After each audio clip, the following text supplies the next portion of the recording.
News, Rams Report, driven by your Southern California Kia dealers.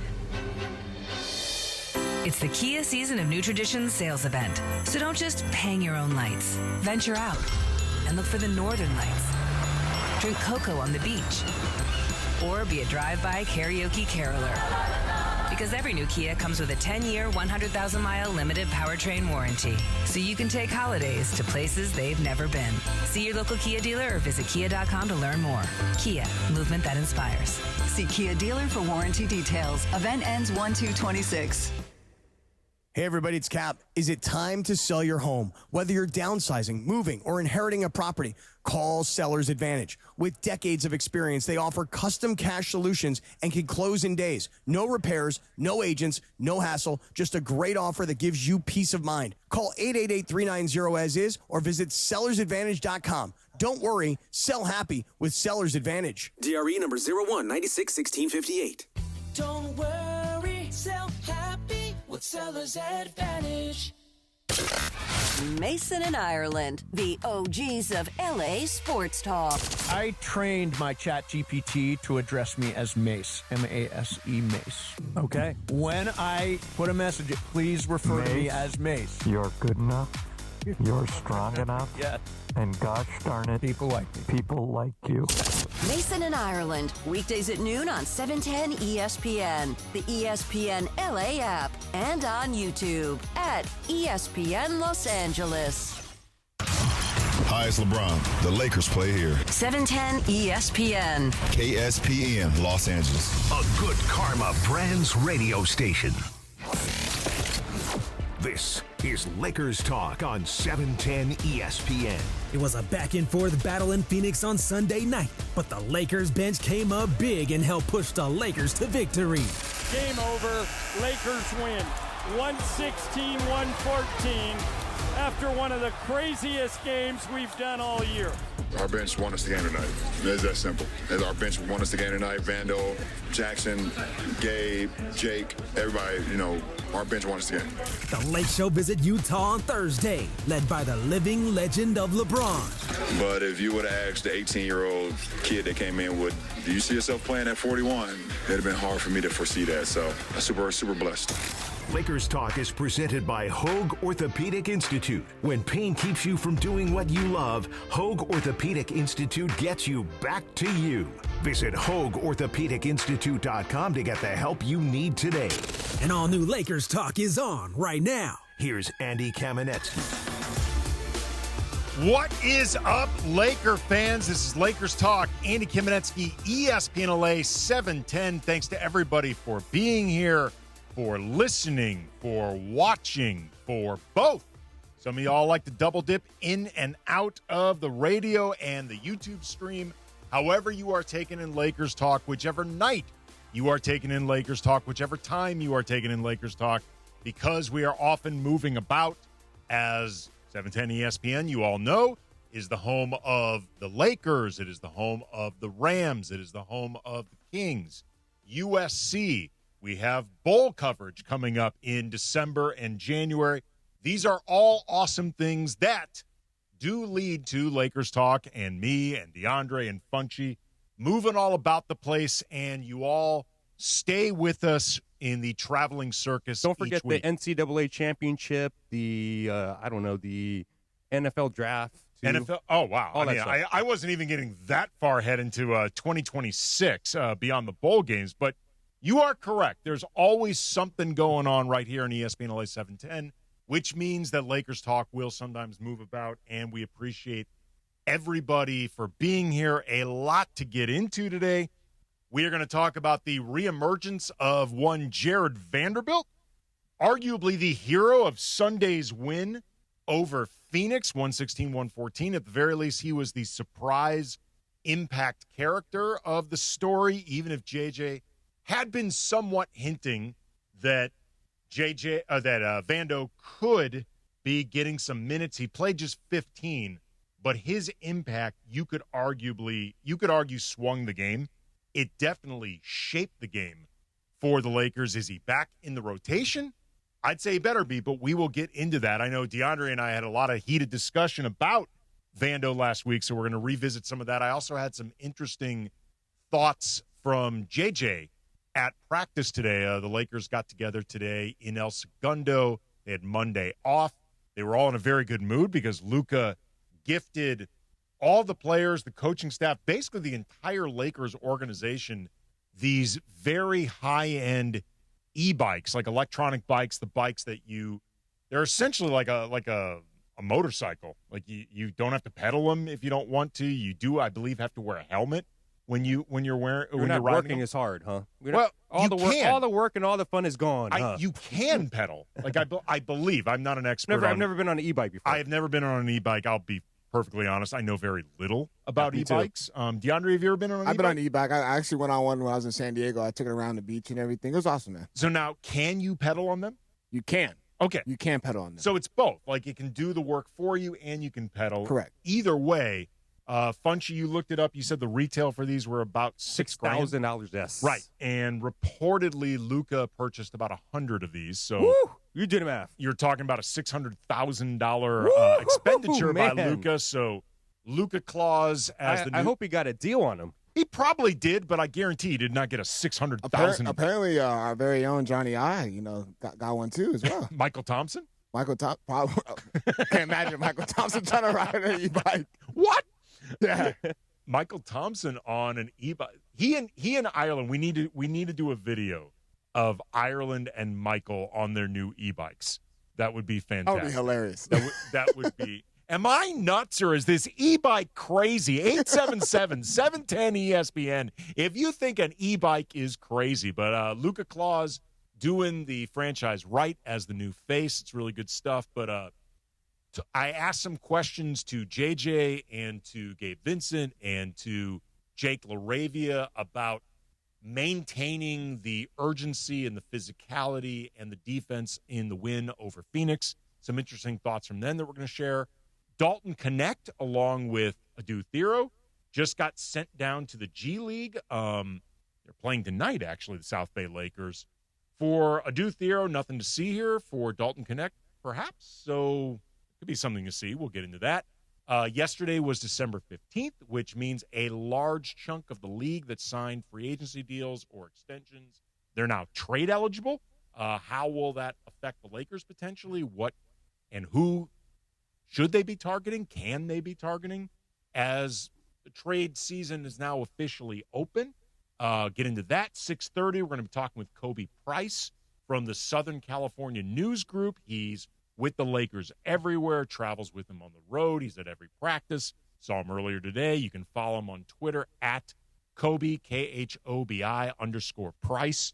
So that's at 6:30. And then at 7:30, for the first time, we're going to have the inaugural segment of Jacob and Ronnie calling in. Everybody knows Jacob is a Lakers super fan, and we're going to talk about the general health of this team and Call Jacob. Some of the questions that rise from that. The Lakers Talk Injury Report is brought to you. That's the name of the segment, the Lakers Talk Injury Report. It's brought to you by the Call Jacob Injury Hotline, the only number LA trusts after an accident, 800-345-6789. Again, that's 800-345-6789. That's coming up at 7:30. Call Jacob. Call Jacob. That's coming up at 7:30, the Lakers Talk Injury Report with Jacob and Ronnie. He's going to call in. Plus your calls, obviously, 877-710-ESPN, 877-710-ESPN if you want to weigh in on everything going on with this team. But we're going to start with an absolutely insane win over the Suns on Sunday, like crazy 116-114 win. A game that was so drunk, it would have been arrested for public drunkenness had it not already died from alcohol poisoning.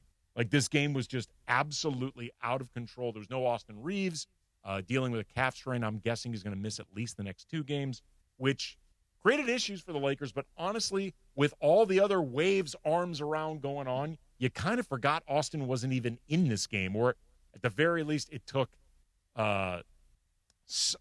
side priority to all. It became a side story for everything else happening in this game. The Lakers shot 19% from three, 7 of 37, but grabbed 24 offensive rebounds, turning those into 25 second chance points, preventing new possessions from Phoenix, like setting a theme for the grit and the determination and the physicality that they played with. You had 1 million reviews and challenges by the refs who let the game get very, very physical and chippy, borderline out of control, but then they would get letter of the law strict with certain fouls. You had multiple clock malfunctions. You had a zillion back and forths between LeBron and Dillon Brooks, the saga that will apparently never end because Dillon Brooks seemingly has no interest in letting it end. And LeBron, during this game in particular, really decided that he had had enough. Dillon Brooks hits what should have been the go-ahead 3 for Phoenix with 12 seconds left in this game, yet cannot hold his Dillon Brooksian stuff for 12 seconds. He cannot control his Dillon Brooksian emotions, which leads to him getting all up in LeBron's chest and all up in his face, crowing about making this 3. At this point, Dillon Brooks had already had like a zillion warnings from the refs, and they decided he had enough. He got a tech. LeBron misses the tech. He actually took the tech when Luka was supposed to. There was some confusion. Again, insane things happening in this game, but the Lakers get possession. LeBron gets fouled by Devin Booker on a 3. Terrible decision by Devin Booker. LeBron makes 2 of the 3 free throws, and the Lakers eventually end up with Marcus Smart at the line after a Phoenix miss. They seal this win, but it was just a bizarre, bizarre game. Both teams making stupid decisions throughout. The Suns, this is not an exaggeration, sent LeBron to the line 4 times in the final second of the first half, like the final 1 second.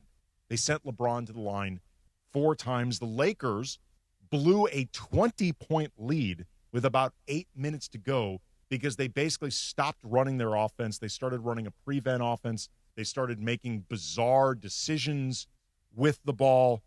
Luka, 29 points, but on 7 of 25 from the field, 2 of 14 from behind the arc. Side note, Luka's taken way too many threes this season. Like, way too many step back threes. Dude, he is averaging almost 11 threes per game. He's behind just Steph, I believe, in terms of threes per game. He's averaging 32%. Like, that's just too many. Like, that's frankly irresponsible. Like, and to your point, when the step back is rolling, it's great. But when it's not, it just hijacks the offense. Am I wrong for saying, like, there's times when they're early into the shot clock and you see him come down and, like, yeah, it's not a good shot. No. I get it that he has the ability to make that, but it's not a good shot when you're coming down, especially when they already have struggles coming back defensively. Like, it leads to a long rebound. And, yeah, you know, it just sucks sometimes to see that. No, it's not good decision-making, and it's part of a first quarter for Luka that is often impressive with the raw production, but I don't think is necessarily putting the Lakers in a good position to start games out. LeBron was very up and down in this game. On balance, I thought he was fine, but he had 8 turnovers. His scoring dipped up and down. He was a part of some bad decisions. It was a game that was really carried for the Lakers by DeAndre Ayton, 20 points, 10 of 11 from the field, 13 rebounds. A bench group that really showed out, particularly defensively. Jake LaRavia, Jackson Hayes, Gabe Vincent. I thought this was you would not know it from the box score, but I thought this was one of Gabe's most impactful games in a while. And then also Jared Vanderbilt, who, again, I think you could argue turned this game in terms of his tangible effect, but also the tone that he set when he was out there and the way that he got this team going defensively, raised the energy of everybody out there. I think our Lakers Talk regulars know Jared Vanderbilt has been something of a crusade for me over the last couple of weeks, me wanting to get him into the lineup. I'm going to talk more coming up next about what he brought to the table and the Banshees mentality that JJ has talked about and how that Banshees thing, that quality that JJ is looking for, can he find it with the lineups that he has been employing, and can the Lakers replicate the type of defense and physicality and urgency and intensity that they played with against Phoenix on a regular basis. That is all coming up. 877-710-ESPN if you want to weigh in. This is Lakers Talk. Andy Kamenetsky, 710 ESPN.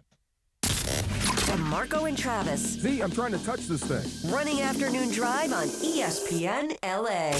You know what you've done a good job with today? What? Been on the mic. Thank you. Yeah. Z, I'm trying to touch this thing. Yeah. Pause, and I need it as a drop. Wow, that's great. Wow. No one thought of that until you said something. You got a dirty mind. I do. Right? There you go. Yeah. There you go. You got a dirty mind. It's afternoons with DeMarco and Travis. Weekdays 3 to 6 on 710 ESPN, the ESPN LA app, and live on YouTube. The champion has landed. Lionel Messi's exclusive wine is here, and he chose Mortada Imports, the only place in the U.S. to get it. This isn't just wine, it's a piece of history. Get the 10 Goat Syrah Sicilia, a world-class collectible for the world's greatest fan.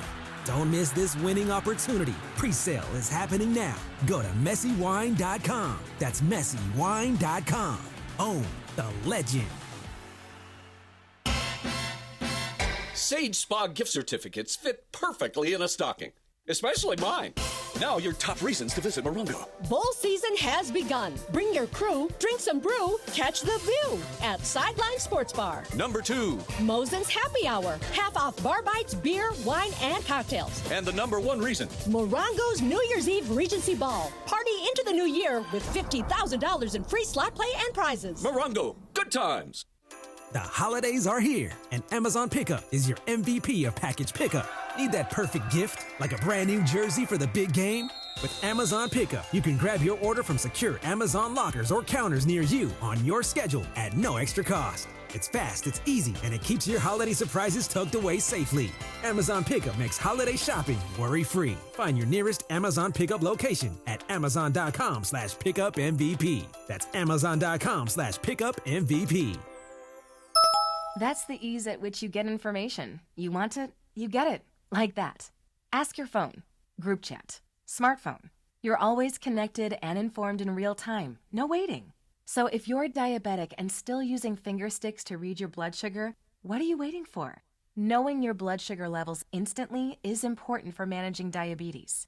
Call US Med at 888-665-0696. To learn more about continuous glucose monitors, a real-time instant method to track your blood glucose, US Med is an approved provider for Medicare and over 1,000 private insurers. And the best part? Call 888-665-0696 and we'll give you a free insurance benefits check today. So call 888-665-0696 today. That's 888-665-0696 and manage your diabetes as easy as 710 ESPN. The radio home of the purple and gold and the home of Lakers talk. Smart to LeBron. LeBron drives down the middle all the way, lay it up and in. The King may be approaching 41 years of age, and J.J. Redick still appreciates his impact on the squad. I've been calling 41 for like 3 months, but I never take it for granted. He hits the game-winning free throws. He just puts his handprint and fingerprints all over the game every single night. Lakers Talk is presented by Hoag Orthopedic Institute. When pain keeps you from doing what you love, Hoag Orthopedic Institute gets you back to you. Visit HoagOrthopedicInstitute.com to get the help you need today. More Lakers Talk with Andy Kamenetsky rolls on. Santa Claus goes straight to the ghetto. Hit up your reindeer. Now, this is the Christmas music that I like, DeAndre. The stuff that you can listen to year-round. It feels good. Now, you guys are probably not going to be shocked by this, but I haven't heard this. You have? I have not heard this. You have not heard this? Not this one. James Brown, Santa Claus Coming to the Ghetto. Great Christmas song. This will be the theme of the night. Some funky Christmas music. I love it. Absolutely love it. Lakers Talk, Andy Kamenetsky, ESPN LA, 710. I thought maybe you had heard it, DeAndre, just because you were the one who pulled it up. But me and Funchy have a collective effort back here. Got it. Reminder, in about 15 minutes, we're going to be joined by Kobe Price from the Southern California News Group, covers the Lakers, travels with the team, boots on the ground. You can follow him on Twitter at Kobe_Price. Also at 7:30, we're going to be joined by Jacob and Ronnie for the Lakers Talk Injury Report, brought to you by the Call Jacob Injury Hotline, the only number LA trusts after an accident, 800-345-6789, 800-345-6789. So as I was saying before, the surprise hero of the Lakers' Sunday win over the Suns, 116-114, was really Jared Vanderbilt. He finished the game with in 15 minutes, 7 points, 7 rebounds, 6 on the offensive glass, 2 steals, a block. He hit his damn corner three, DeAndre. He hit the mythical corner three. Then he attempted a heat check corner three, which I was like, slow down, Vando. Slow down. Even I, as the biggest Vando proponent in LA, I have treated Vando almost like a political cause. You know how sometimes activists will be looking to get in front of cameras and microphones to talk about somebody unfairly prosecuted so they can get them out of prison? That's basically been me with Jared Vanderbilt. I've been trying to get this brother out of prison. Yeah. Or I guess you could say prison, JJ Redick's doghouse, because he had essentially been buried under the bench to this point. And you know, we debated this. I'm like, I feel like he's a flawed player, and I recognize his flaws, but there is a way he can help this team because there are qualities that he does bring to the table that they lack, and he's one of the few guys that can bring them. And not only did Vando play really well, I think his energy and his presence and that physicality, that type of urgency, raised things collectively for the whole team. But in particular, I thought the bench, and in the second half of the game in particular, the bench really swung the game. Gabe Vincent had some interesting comments talking about that urgency and Vando. I think 82 games is a lot of games, and I think night to night.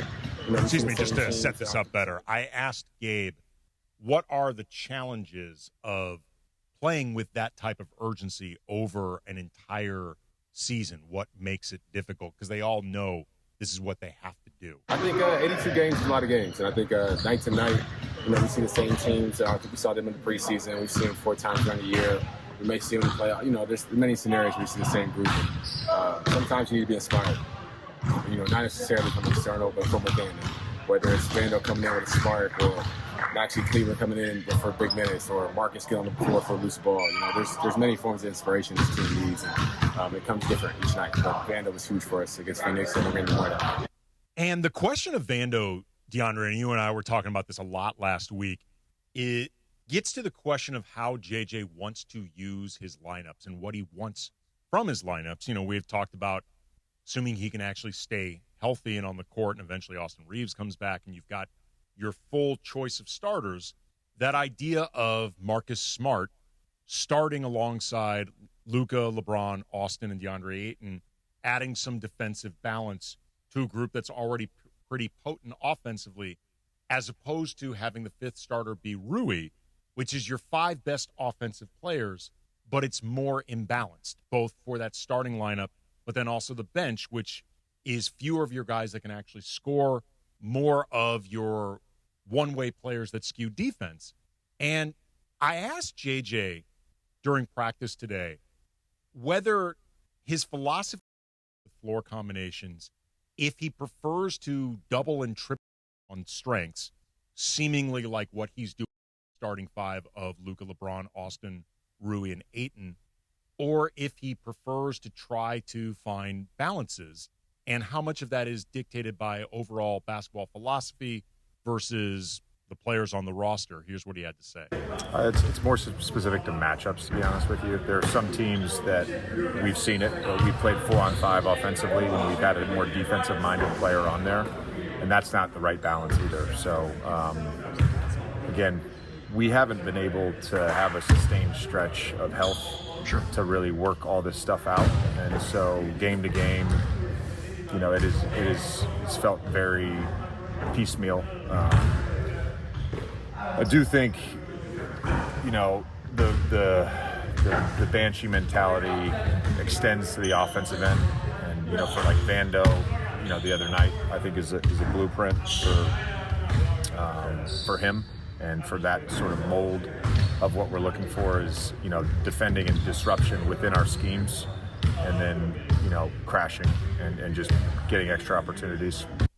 Now, that concept of the Banshee mentality on the offensive end, I thought really was interesting because I've never heard it framed before that way.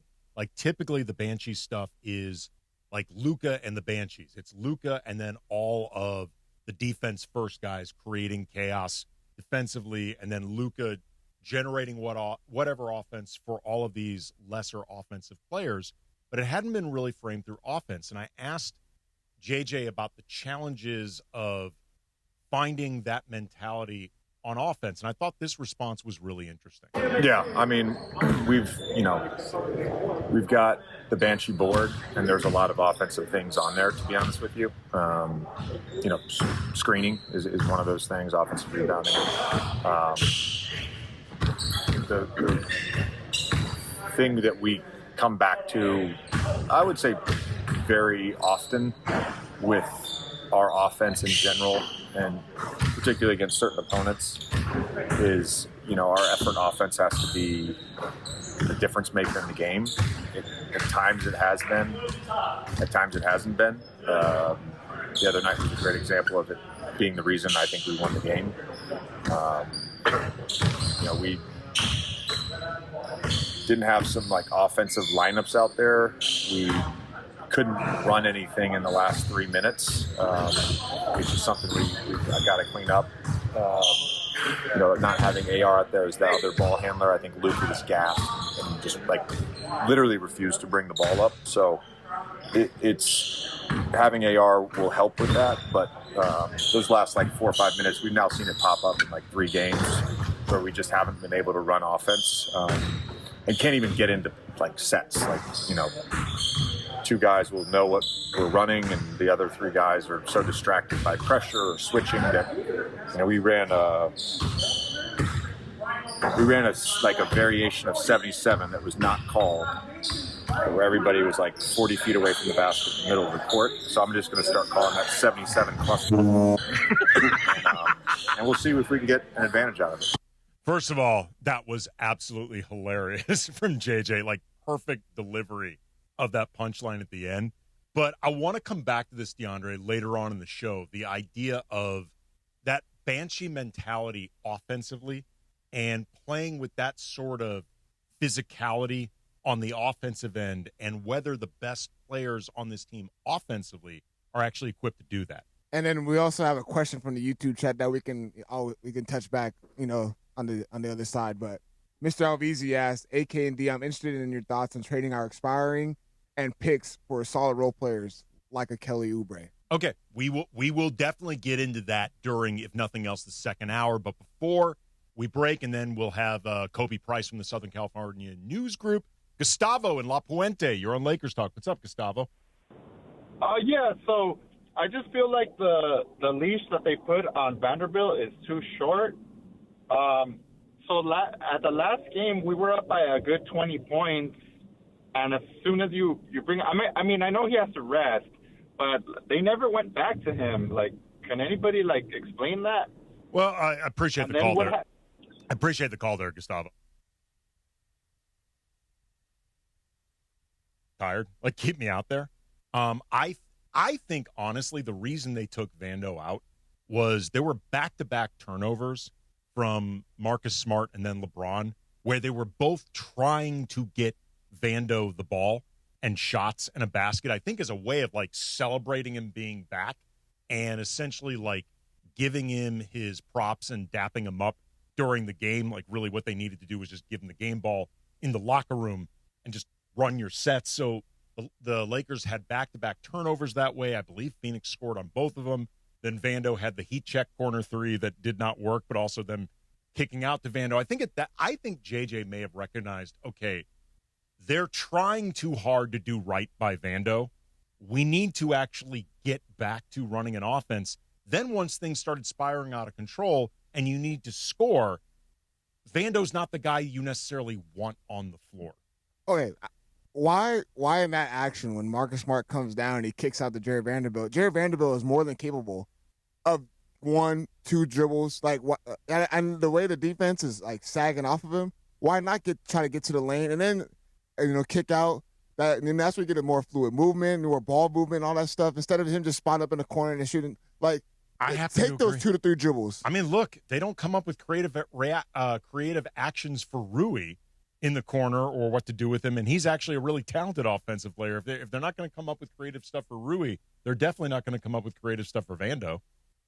Yeah, and I'm not defending it. I'm just saying it's the truth. And I get in, I know I was really critical of him being into the rotation and stuff like that. I will say, like, he played well. He played well, and especially in a game like that, it was real scrappy. The offense wasn't really getting.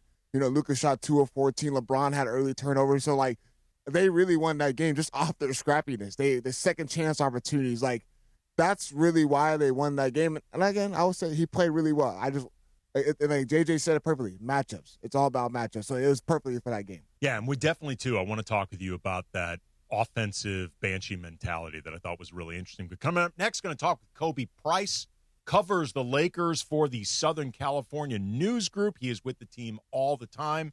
Great insights. That's coming up next. Lakers Talk, 710 ESPN. Hey guys, it's the holiday season, and this is the best time of the year for sports.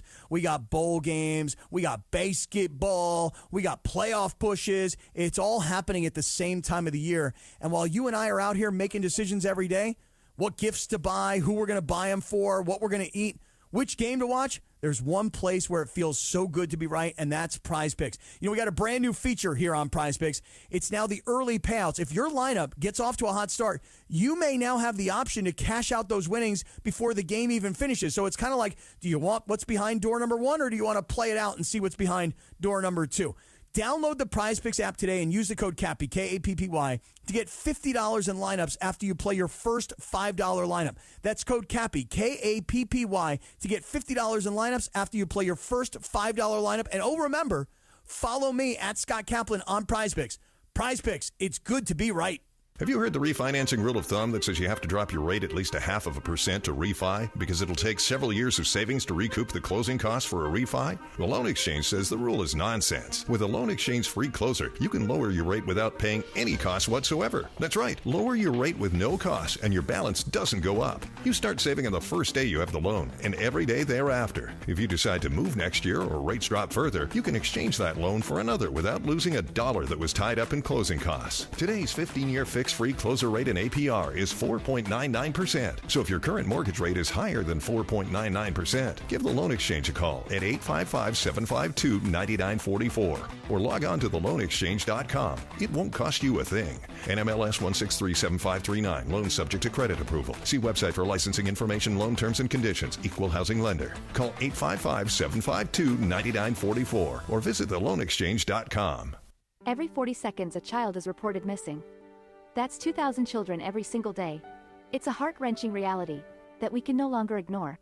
Find the Children is a non-profit organization dedicated to helping find missing kids. You can be a part of their mission by donating your unwanted vehicle, running or not. Call 1-800-294-0222. We guarantee that you will receive the maximum tax deduction. We provide fast, free pickup with 24-hour response. Call 1-800-294-0222. Find the Children provides crucial resources to help find missing children and educational materials to teach kids how to recognize and avoid predators. Our recovery programs have a proven track record of reuniting kids with their families. It's time to act. Donate your unwanted or unused car. Help us build a world where every child is safe. Pick up the phone and call 1-800-294-0222. Together, we can bring these kids home safely.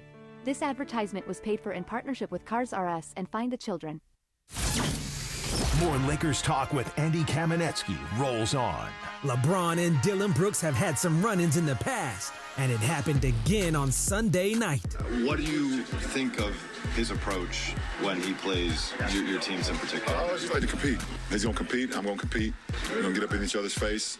Try not to go borderline with it. I don't really take it there. But we just compete. Did that almost all the way to the end of the game. Lakers Talk is presented by Hoag Orthopedic Institute. When pain keeps you from doing what you love, Hoag Orthopedic Institute gets you back to you. Visit HoagOrthopedicInstitute.com to get the help you need today. And all new Lakers Talk is on right now. Back to Andy Kamenetsky.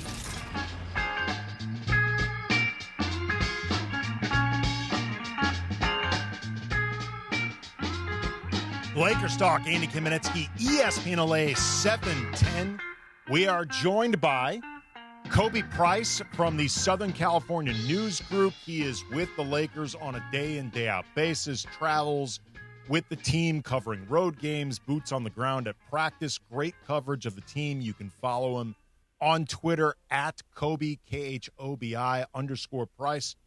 Kobe, how are you, man? I'm good. What's up? How you feeling? I'm doing well. Doing great, man. How would you even begin to summarize the insanity of that win over Phoenix? Like, is it putting you on the spot to even ask you to try? You use the word insanity, so I will. It's crazy because, like, the game, I mean, it started out kind of like almost how you expected in a sense. And then they had that incredible, what was it, 22-0, 26-0, like, just defense was there. Like, it was just, like, all put together, and you're feeling like, oh, this win's going to be, like, one of the better wins of the season. Like, the Suns are a feisty team. They're on the road. It's kind of a weird schedule. Then Marcus Smart has that turnover. Fast break. And it's just like, it's like this people, Avalanche, right? The Avalanche joke, people, like, that was the snowball, and just like more snow. It's like, next thing you know, Phoenix is leading. It's like, it was one of the wildest. I actually wasn't there. I was watching it from the crib. It was one of the wildest, like, turn of events I've seen for a game, especially like at that point. Like, it wasn't like this was the early third quarter. This was late in the game when they had such a quick turnaround. They finally started building up this massive lead. Then I think the beginning of getting out of character and allowing Phoenix to get back in despite that 20-point lead, I think actually began. There were the back-to-back turnovers from Marcus Smart and then LeBron. I think they were trying so hard to get Vando another basket and basically dap him up for him returning the rotation, having this type of impact, like celebrating him, like great gesture. But it took the team, I think, completely out of character, and they lost the thread. And to your point, it just began this snowball effect. Like both teams, to be honest, played a lot of dumb basketball in this game. Like it was spread around pretty evenly. Like, you know, the Suns managed to send the Lakers, LeBron, to the line 4 times in 1 second at the end of the half. Like, I'm not exaggerating. They fouled him twice in 1 second, like shooting fouls to the line. Like, it was crazy, just crazy stuff. And the Lakers ended up winning this game in ways that aren't completely in character with them, through like the physicality and second chance points and the supporting cast really lifting up the stars. Again, just crazy stuff. Yeah, I think that's a great uncharacteristic. I mean, the offensive rebounding within itself is just like, what is this team? I mean, I asked about it earlier. I mean, granted, Phoenix, they start a smaller lineup to open games.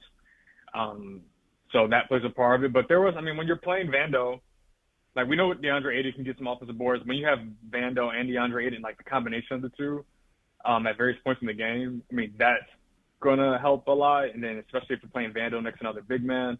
But, yeah, it was strange. It was strange. It was just like, it's one of those, like, somewhat, like, there are games where, like, and the crazy thing is, like, both teams, they had pockets where they could feel, oh, we had a really good stretch, or we played really good ball. Then they had other stretches like, this doesn't look like, this isn't a real team. Like, this doesn't look remotely like either team that, I mean, we've seen the Suns, like, 3 or 4 times at this point? Yeah. So, like, have as good of a handle on what the Suns, like, look like or want to do, like, against the Lakers compared to, like, most other teams. Yeah, like, they just did not look like themselves for a while, and the Lakers just look. I mean, I guess we've been here with the Lakers. Like, it kind of adds up to, like, they have not. I can't recall. I mean, maybe you can do it. I can't recall the game where I've walked away like, oh yeah, they played a full. Forget 48, 42 minutes of just like, this is what they're supposed. Like, this is what they'll do 36. Or they'll have, like, an awesome first quarter, and they'll ride that. Like, I'm thinking of the Pelicans game at the end of November. Like, they'll have these stretches where you're like, oh, that's a dominant stretch. Or they're playing really good against this team. Not since maybe the beginning of the season have I felt like, oh, yeah, this team, they've had a full, again, not even saying 48, 46 minutes of Yeah, they dominate, or they look like they're playing at their best. And yet somehow Kobe, and we're talking with Kobe Price, covers the Lakers for the Southern California News Group. Follow him on Twitter at Kobe, KHOBI_Price. Lakers Talk, Andy Kamenetsky, 710 ESPN. Yet through all this, Kobe, they remain one of the best clutch teams in the league. So it just speaks to this being a very strange team to get a handle on, where there's clearly a very good team in there, but they have weaknesses and they don't clearly know how to harness the best version of themselves at all times. Other than perhaps LeBron versus Dylan Brooks part billion, the biggest story of the game, I think, was Jared Vanderbilt re-entering the rotation, his notable effect on the game. He had become a really big talking point heading up to that game. Like, JJ had been asked about Vando. I think after a couple practices, Vando actually met in front of the media. Like, what did you make of his performance, but also his potential role moving forward? I mean, performance-wise, it was the typical Vando, or like Vando at his best. Because I will say, I mean, during stretches early in the season when he was in the rotation, especially after that really good, I think, preseason that he had, like, it felt like his disruptiveness and like some of that, Banshee stuff, it just waned, or he just wasn't as effective in the ways that the Lakers need him to be. Because look, they're not asking him to be a laser, as JJ Redick likes to say. They're not asking him to be offensive savant. Like, they're asking him, like, make the hustle plays, dive for loose balls, deflections, steals, strong perimeter defense, offensive rebounding, crash the glass, like those things that fit the role that they're asking him. He just wasn't doing it as well. So to see him thrive in that role was great to see. Energy, spark plug, like all those sorts of things. As for his role going forward, I mean, part of the reason why I was able to get those minutes was simply because Austin isn't playing. I don't have it in front of me, but Austin's a 35, 36, 37 per minute guy. I think, like, there's just a lot more minutes to go around. Obviously, Marcus Smart starts, but then you move someone up in the rotation. Someone's going to eat up those minutes, and it was Vando yesterday. Yesterday. I would imagine he'll be in the rotation after that performance against Utah on Thursday. But after that, I mean, in theory, maybe Austin can be back as soon as Saturday against the Clippers. Maybe he doesn't come back until I think it's the Phoenix Suns game in Phoenix after the Clippers game. So then you're talking about a 10-man rotation possibly. We've seen them really stick to 9 most nights. So for what his role will be going forward, that's still – I mean, I think part of it also depends on how he looks against Utah. Great, you had a great game against Phoenix. Can you do that more consistently? Doesn't mean you're going to have 6+ offensive rebound or like 5 steals or whatever it may be. But can that energy and disruption be felt on a night-to-night basis or on a nightly basis? Talking with Kobe Price, covers the Lakers for the Southern California News Group. You can follow him on Twitter at Kobe, KHOBI_Price. Lakers Talk, Andy Kamenetsky, ESPN LA 710. It's interesting, like, the idea of a 9 versus 10-man rotation, just in the sense that, like, one of the big themes from today's practice, you and I were both there, was defense and urgency and an intensity, and the Lakers, the challenges of maintaining that type of mindset but also playing that way. I do wonder if there's a possibility that if JJ expanded the rotation a bit with some of the players that I think bring those attributes, but also I think JJ doesn't have the fullest trust in, if he let them play a little bit more, but not necessarily like 20 minutes a night, something like that, and just expanded the rotation a little bit more, you probably could offer – you might be able to offer a more realistic possibility of guys playing as hard as possible without getting tired out. I mean, you'd be looking to – you can reduce LeBron's minutes a little bit as it is. Like, there are reasons that you would look to try to keep guys fresh. Maybe a 10-man rotation would help with that. It definitely could. I mean, in theory, you stretch out the rotation by an extra person. If that person plays 10 minutes, that could be 2, 3. I mean, especially, like, if we're going to speak specifically to Jared Vanderbilt, like, that's probably going to come out front court minutes. Mm-hmm. So, I mean, maybe that's a little less Rui, a little less LeBron. Maybe a little, depending on how maybe like a little less Luka, depending on, okay, we can lean more into Austin and a little less LeBron, a little bit more Austin, but a little like there are a variety of ways you can just like pull minutes and create someone who plays 10 to 12 minutes a night. Really, you're talking about a two-shift guy. Yeah. Maybe someone who starts the second and fourth quarters or closes out the first and third quarters. Talking about last 5 minutes, maybe like the last 3 minutes of a quarter in the first two. Like that's what you're talking about. And I mean, we've seen that here and there, like on certain nights on a back-to-back, whatever it may be. That's when the rotation may expand, but maybe it could. But it's also like some of it's, I mean, I'll be honest, some of it's just like mentality. And to be honest, like, yes, some guys, had more rest going into last night. Like the schedule's been kind of weird because of the NBA Cup stuff, having like 2-3 days in between games. So the added rest definitely helps. I'm sure it does. I know it does.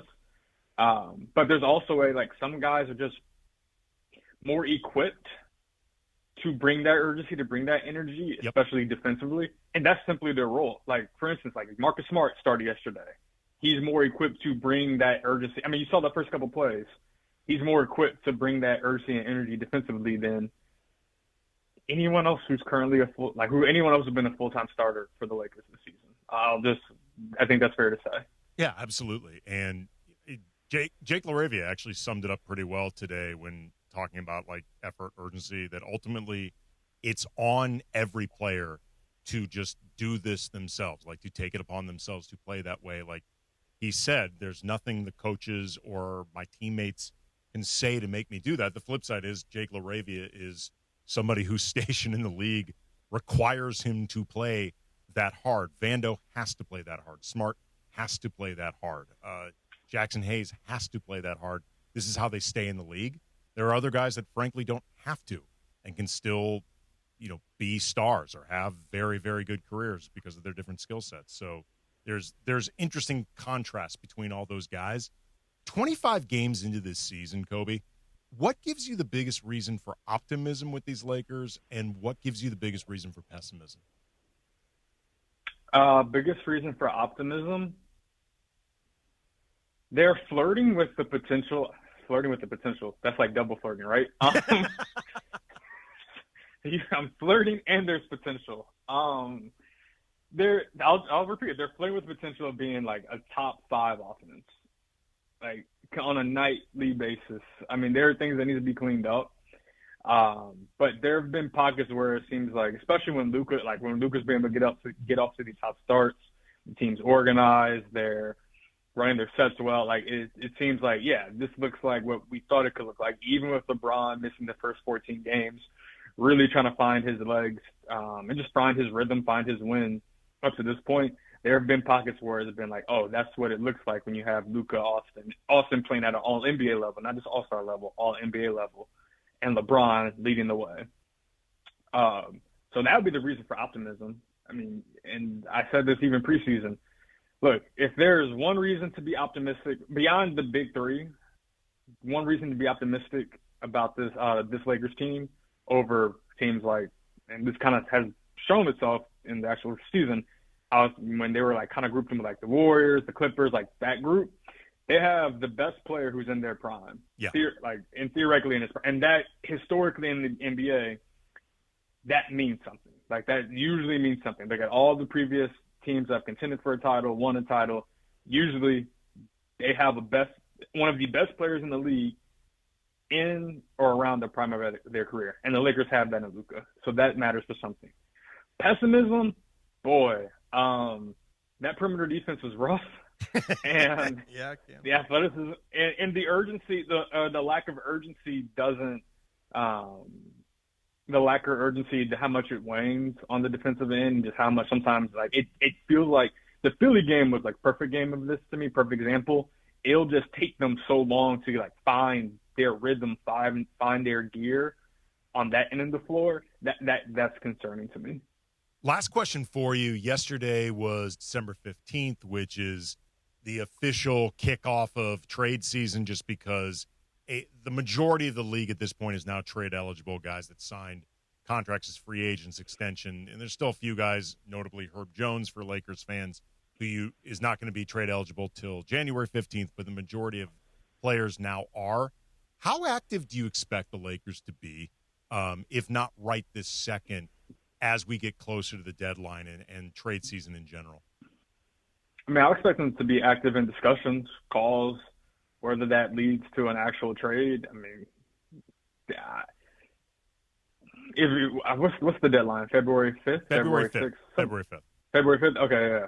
So if we get to February 5th and the Lakers didn't make a move, I wouldn't be shocked. Just because, look, I mean, what, 17-8? I mean, or did I flip that the wrong way? I think I flipped that the wrong way. 18-7. 18-7. Yep. I was like, that doesn't sound right. 18-7. It's a big difference. It's a big difference. 17-8 versus 18-7. Big difference. It is a big difference in this Western Conference. I will say that. But yeah, I mean, they could talk themselves into, look, this summer they'll have more draft equity to put in a trade for a bigger player or a more significant player. Like, the argument's already kind of built in for them. But I expect them to be active simply because, look, like Rob Pelinka's come out and said it publicly. I've said this on various shows. I've been tweaking the delivery of it because when I tell certain people around the league this, they look at me like I'm crazy a little bit. So I think I'm delivering this line better now. This could be, in theory, one of the better teams, one of the best teams that the Lakers have with Luka Doncic in the way. Like, if LeBron's able to get back to the level he was playing at toward the end of last season, pre-groin injury, Yep. Austin's able to keep, like, from that LeBron from, like, December to March, early March. Austin's able to maintain the level he's played at, this all-star NBA level, and Luka continues to be Luka. Like, it's gonna, regardless of what they do, like, going forward, beyond when, you know, LeBron's final day as a Laker, final game as a Laker, they're going to be hard-pressed to find whatever you want to call it, LeBron, the second best player, third best player, a big three where the next best player besides Luka and Austin is better than what the best version of LeBron could be. That goes beyond, like, the supporting cast, and maybe you find a better fit for, like, more athleticism, like, this could be or I'll just say most talented roster Luka has as a Laker, just pure talent. That feels like, to me, a group that's worth going all in on, especially with Luka in his prime, Austin in his theoretical prime, entering his prime, wherever he's at in his career. Like, this feels like a team that's worth going all in on, just because you don't know when your next best shot is coming. You just don't know. He is Kobe Price. He covers the Lakers for the Southern California News Group. He is with the team on the road. He's at practices. Follow him on Twitter at Kobe, KHOBI _Price. Appreciate the time as always, brother. Thank you. Appreciate you. And coming up, we will react to some of what Kobe said. Take some of your calls, 877-710 ESPN Lakers Talk, 710 ESPN. Sedano and Cap are flexing their sports knowledge and their biceps. I mean, Cappy's Bymans were kicking. Well, Beto was saying that Tijuana HGH you're using is working. Jorge's Primo goes down for me. So don't put me on this. No, that's true, man. His Primo. I give him $200. The Morning Show with Sedano and Cap. Weekdays starting at 7 on 710 ESPN. The all-new ESPN LA app. And live on YouTube. Sage Spa gift certificates fit perfectly in a stocking, especially mine. Now your top reasons to visit Morongo. Bowl season has begun. Bring your crew, drink some brew, catch the view at Sideline Sports Bar. Number 2. Mosen's Happy Hour. Half off bar bites, beer, wine, and cocktails. And the number 1 reason. Morongo's New Year's Eve Regency Ball. Party into the new year with $50,000 in free slot play and prizes. Morongo. Good times. Lakers fans, there's never been a better way to get closer to the team. Take the purple and gold with you wherever you go by downloading the Lakers app. Presented by BBGO. Get access to exclusive sweepstakes, breaking news, live game updates, must-see highlights, and more. The Lakers app is available in the App Store for free. Make sure to stay locked in all season long and always be game day ready with all the info you need to know for each game. Lakers app has you covered, Lake Show. Download the app now to your iPhone or Android. Let's go Lakers. Accident or injury, call Jacob and Ronnie. Call Jacob. 1-800-345-6789. Call Jacob. For years, LA has known the name Jacob Imrani, the lawyer with the billboards, the one who shows up when you need help the most, and now he's got something new. A brand new, easy-to-remember phone number, 800-345-6789. A number so easy, you'll never forget it. Say it once, it sticks. 800-345-6789. Write it down, save it, take a picture. 800-345-6789. Because when an accident happens, that's the number you need the most. 800-345-6789. New number, same Jacob. Accident or injury, call Jacob and Ronnie. Call Jacob. 1-800-345-6789. Call Jacob. This is Lakers Talk with Andy Kamenetsky. Jared Vanderbilt was given some valuable minutes on Sunday night and took the opportunity to make a statement. Smart to Vando for three. Good. Jared Vanderbilt's hitting threes. Just from, I haven't played in a month, so naturally it was built up. But I feel like I bring that to every game I play regardless. So it doesn't really matter the circumstances or the situation, but that's just what I hang my hat on, playing that way. Lakers Talk is presented by Hoag Orthopedic Institute. When pain keeps you from doing what you love, Hoag Orthopedic Institute gets you back to you. Visit HoagOrthopedicInstitute.com to get the help you need today. Now back to Lakers Talk with Andy Kamenetsky. Ain't no trade. Santa's got a brand new bag. More James Brown Christmas. Loving it. Loving it. Lakers Talk, Andy Kamenetsky, ESPN LA 710. Thanks again to Kobe Price from the Southern California News Group for dropping by. I just realized we had not mentioned NBA Cup Championship going on right now. At halftime, the Spurs. Who cares? Spurs are up over the Knicks 61-59. I'll tell you who cares. The players care. I know they do. At this point, we should be there. It's $500K on the line right now. They care. Dude, these dudes care a lot. It's interesting, too, because the Spurs are still playing Wemby off the bench because he's on a minutes limit coming back. Why? Well, I don't understand this because he's been in practice at full strength. I think they're just no limitations in practice. I think they're just being incredibly cautious. If memory serves, it was a calf strain, yes? Yes.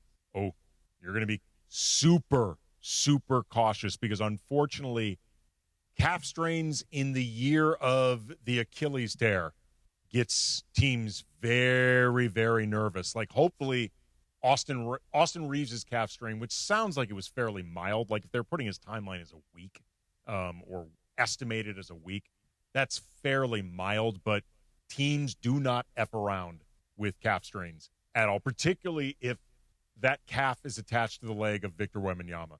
They are not going to be screwing around at all, but he's playing off the bench. He's got 4 points, 4 rebounds.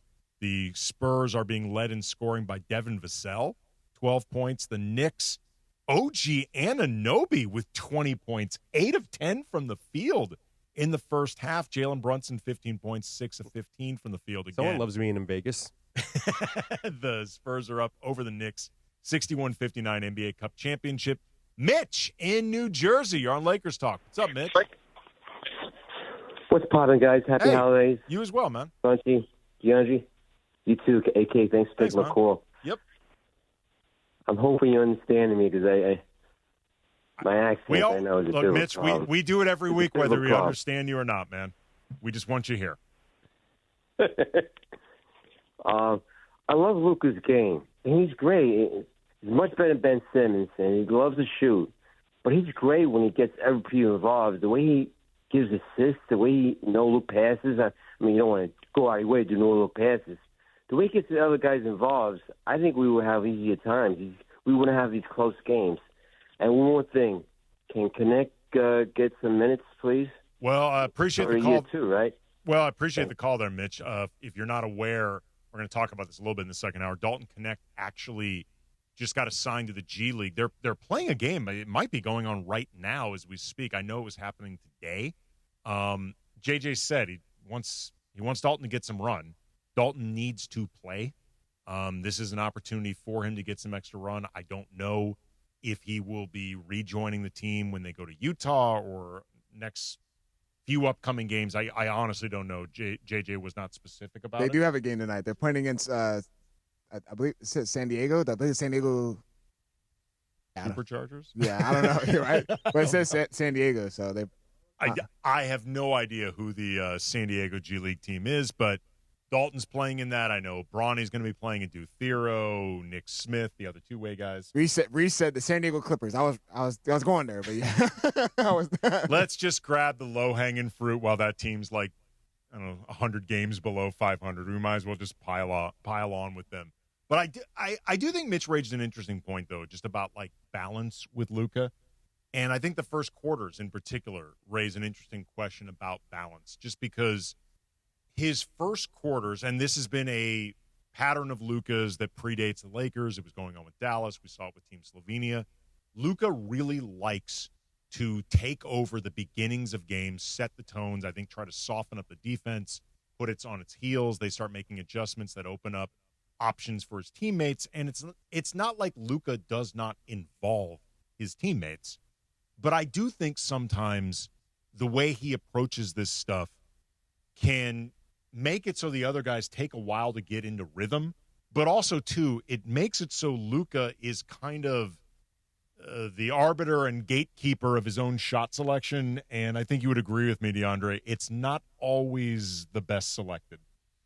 It's not, no. It's not. Sorry, like don't connect. We can get into it on the other side, but there is a reason why he's not playing. Because if his shot's not falling, then at that point, it's like, what can I provide you more on the floor for? All right, coming up, we are going to get into potential trade season for the Lakers. It officially opened up yesterday. Talk about Dalton Connect going to the G League. I want to get into JJ's comments about the offensive banshee mentality and what that could mean, and if these players are equipped to do it. Plus, Jacob and Ronnie's going to be joining us at 7:30 for the Lakers Talk Injury Report. Lakers Talk, Andy Kamenetsky, 710 ESPN. 710 ESPN, your home for the 17-time world champion Lakers. KSPN Los Angeles, a good karma brands radio station. John Ireland here. Are you sore? Okay, I want to tell you about my secret weapon for staying active. It's called iSpod Active. Go to that website, iSpodActive.com. ICEBOD Active.com, all one word. iSpod Active is an easier way to ice. Here's how it works. You put on these compression shirts or pants that form fits to your body with pockets that fit flexible, ice-cold gel packs. You wear it, you go on your way. No more strapping on ice bags and being immobilized. It's wearable cryotherapy. Stop worrying about what you're going to get somebody for Christmas.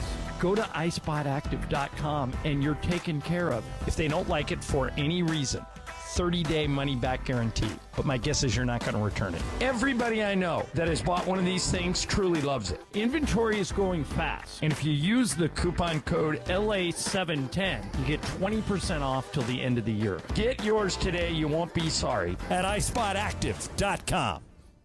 Do you have trouble getting in and out of the bathtub? Are you afraid you'll slip and fall entering or exiting a tub? Safe Step walk-in tubs can transform your bathtub from an area of concern to a calming refuge. Call them today at 1-800-731-4558 and save $1,600. Safe Step walk-in tubs and showers are proudly made in Tennessee and offer an ultra-low step-in, avoiding that difficult climb over a traditional bathtub wall. They also offer a variety of therapeutic benefits that may help soothe your aching muscles and joints, increasing your mobility, boosting your energy, and improving your sleep. Safe Step walk-in tubs are designed to easily fit your existing tub space and are often installed in as little as one day. Just dial 1-800-731-4558 today to save $1,600 and receive a free shower package. That's 1-800-731-4558 for a free no-obligation consultation and to save $1,600. Safe Step walk-in tubs. Safety never felt so good.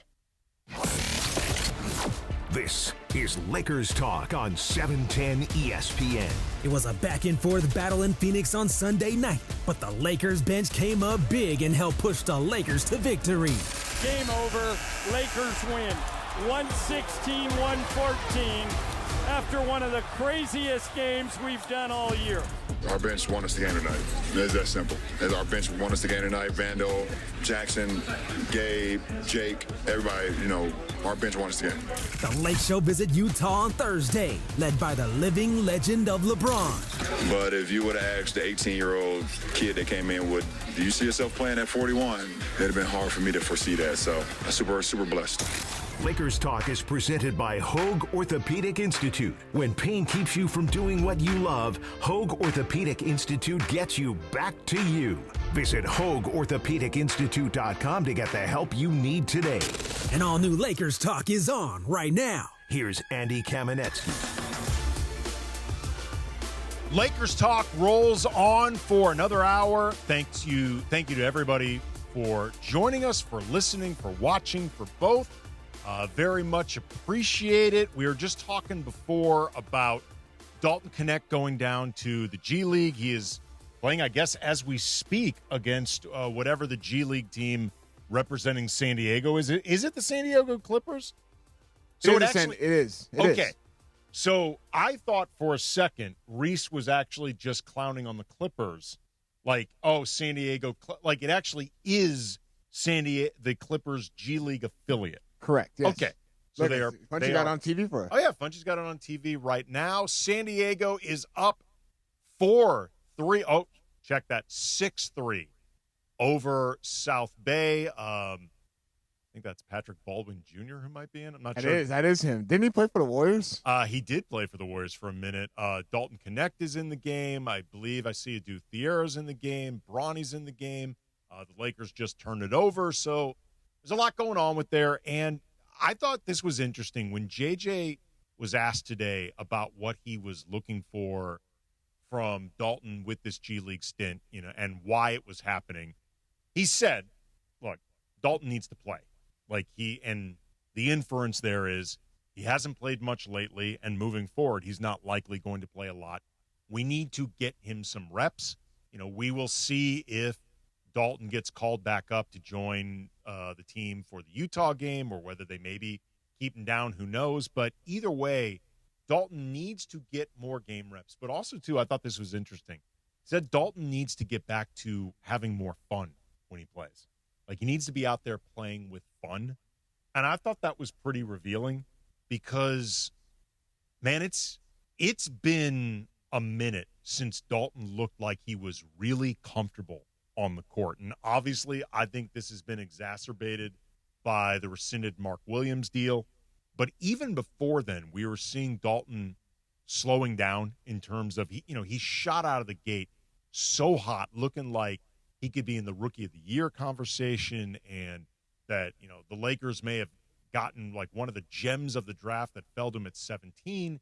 He had a couple games where he scored 30 plus. And then a lot of the league, I think, started catching up to him. Some of what they were asking Dalton to do, I think, began to get over his head. But he seems, when he's out on the court, like he's very unsure of himself, and he needs to get back to playing freely. Until that happens, man, I don't picture Dalton becoming the player that they need him to be. And also, I think these games right now with South Bay, it's about getting him the reps, but also, man, if they want to make him appealing to any team around the league, popping in games like this would be helpful. Like, it was alarming that he was not good in the summer league. Yeah, and I mean, you see right there, and I mean, I'm just going off that play, like, he just gets beat baseline like that. It was way too easy. So, like, those things right there is what JJ Redick's looking at. Like, you need more reps, you got to take more pride on the end of the floor. We know you're a good shooter. But if your shot's not falling, you got to be able to do something else on the floor for us if you want to have minutes. Well, it's like the inverse of Jared Vanderbilt, where, the defense and those type of intangibles and the rebounding, those things aren't in question. It's what can you cobble together at all offensively. They're like the split version of each other, and both of them have ended up having difficulties getting on the floor. At this point, I would be surprised if Dalton is on the team past the deadline. Like, it wouldn't surprise me. Like, his value is low right now as Bronny. Oh, no, it's Thiero. Thiero just got a big dunk off a steal. It wouldn't surprise me if they look to just cash in on Dalton with whatever they can. Maybe, I'm not predicting this happens, but like Cam Whitmore, for example, who had been linked to the Lakers a lot leading up in that draft, he's just now he's starting his first season with the Wizards. He is not getting any time with that team at all. There's been a lot of questions about his motor and his drive. I could maybe imagine the Lakers and Wizards sort of. I'll take Cam Whitmore. Well, I could picture them just basically swapping. Problems might be too strong of a word, but problems. And it just turns into, you know what? Dalton clearly, if Dalton is going to become the player that it seemed like he would be for the first month and a half of his career, he's going to need a change of scenery. I feel like at this point, it's not going to happen with the Lakers. Cam Whitmore maybe needs to be somewhere where this is a very professional setting with the Lakers. You've got Luka, you've got LeBron, you've got JJ Redick. You've got a team that's playing for something like you hope that what happened with Rui after the Wizards or the way DeAndre Ayton has played this year, maybe Cam Whitmore becomes that version of the take a flyer guy. Malik Monk a few years ago. Malik's reputation coming out of Charlotte was pretty bad. And Malik had said himself he was very immature. He made mistakes. And this time with the Lakers, a more serious organization, resuscitated his career, and Malik Monk is now considered a very good player. So there's just no way.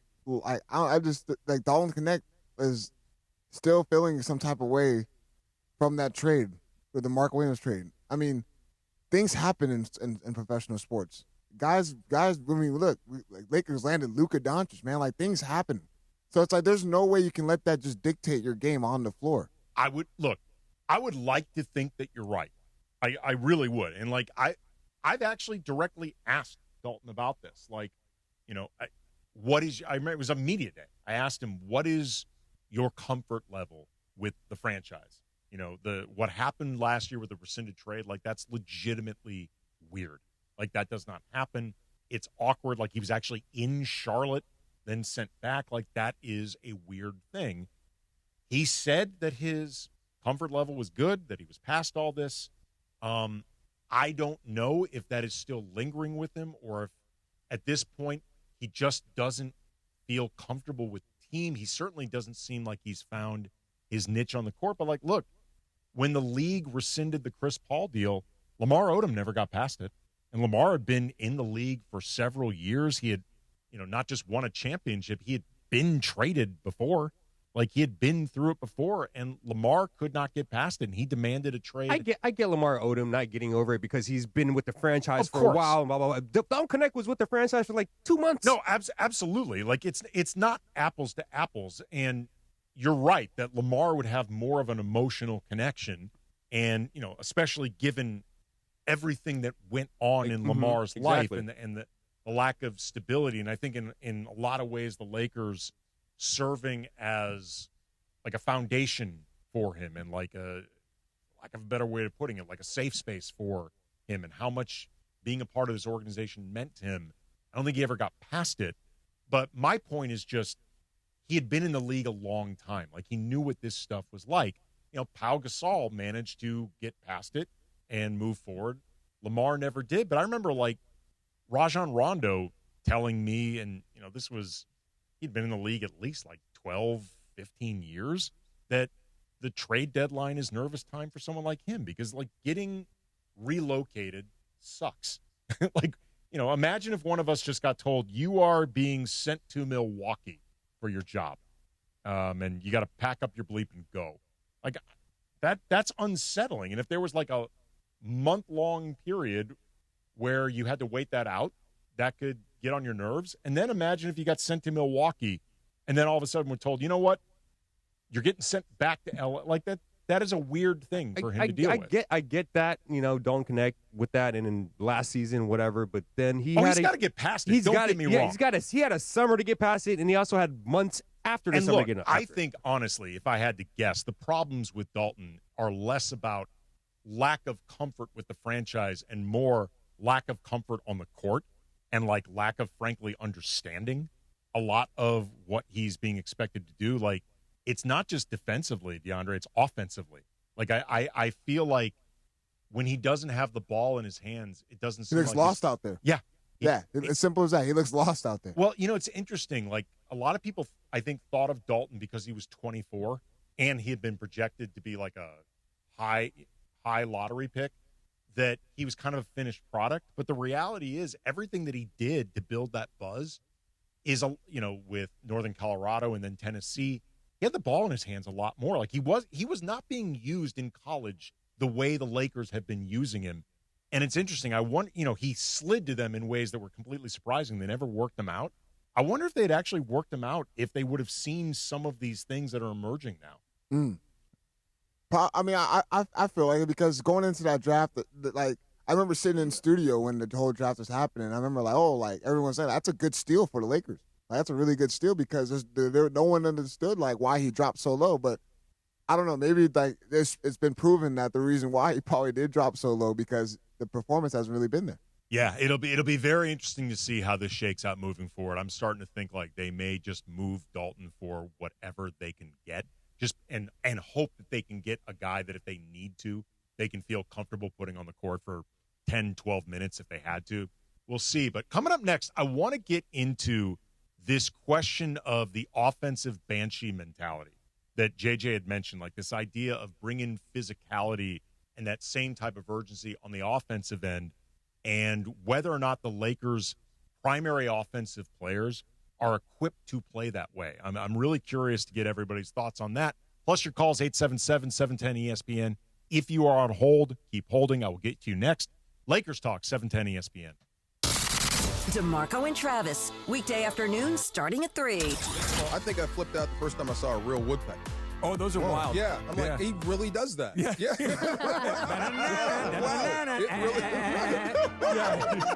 We need a drop. We need that as a drop. You didn't think I had that in me?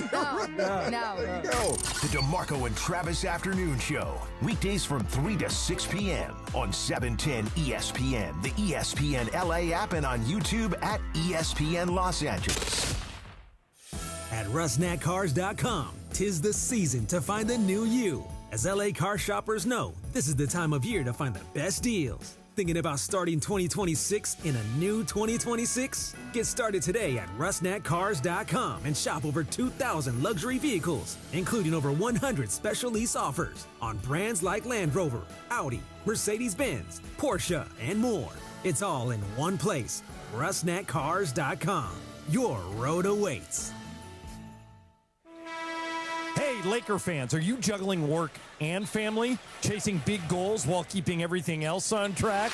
You're in Ander, and National University gets it. That's why they have flexible online courses, career-focused programs, and real support for busy students who do it all. Whether you're building a career, raising a family, or going after your next big win, NU helps you crush your end game and your end game. Make your move at nu.edu. It's important to get health care coverage for yourself and your loved ones. For more than 25 years, LA Care Health Plan has helped provide affordable health insurance to millions of Angelinos. Regardless of your employment or immigration status, you may qualify for free to low-cost health care. If you have any questions about your eligibility, LA Care is always here to help. Our health care coverage starts at $0. Visit lacare.org to learn more. That's lacare.org. Do you have trouble getting in and out of the bathtub? Are you afraid you'll slip and fall entering or exiting a tub? Safe Step walk-in tubs can transform your bathtub from an area of concern to a calming refuge. Call them today at 1-800-731-4558 and save $1,600. Safe Step walk-in tubs and showers are proudly made in Tennessee and offer an ultra-low step-in, avoiding that difficult climb over a traditional bathtub wall. They also offer a variety of therapeutic benefits that may help soothe your aching muscles and joints, increasing your mobility, boosting your energy, and improving your sleep. Safe Step walk-in tubs are designed to easily fit your existing tub space and are often installed in as little as 1 day. Just dial 1-800-731-4558 today to save $1,600 and receive a free shower package. That's 1-800-731-4558 for a free no-obligation consultation and to save $1,600. Safe Step walk-in tubs. Safety never felt so good. 710 ESPN. The radio home of the purple and gold and the home of Lakers talk. Smart to LeBron. LeBron drives down the middle all the way, lay it up and him! The King may be approaching 41 years of age, and J.J. Redick still appreciates his impact on the squad. I've been calling him 41 for like 3 months, but I never take it for granted. It's the game-winning free throws. He just puts his handprint and fingerprints all over the game every single night. Lakers Talk is presented by Hoag Orthopedic Institute. When pain keeps you from doing what you love, Hoag Orthopedic Institute gets you back to you. Visit HoagOrthopedicInstitute.com to get the help you need today. More Lakers Talk with Andy Kamenetsky rolls on.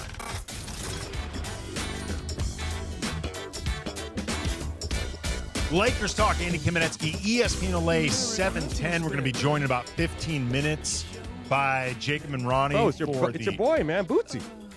It is my boy, Bootsy. Christmas tune? Christmas tune, yes. Which one?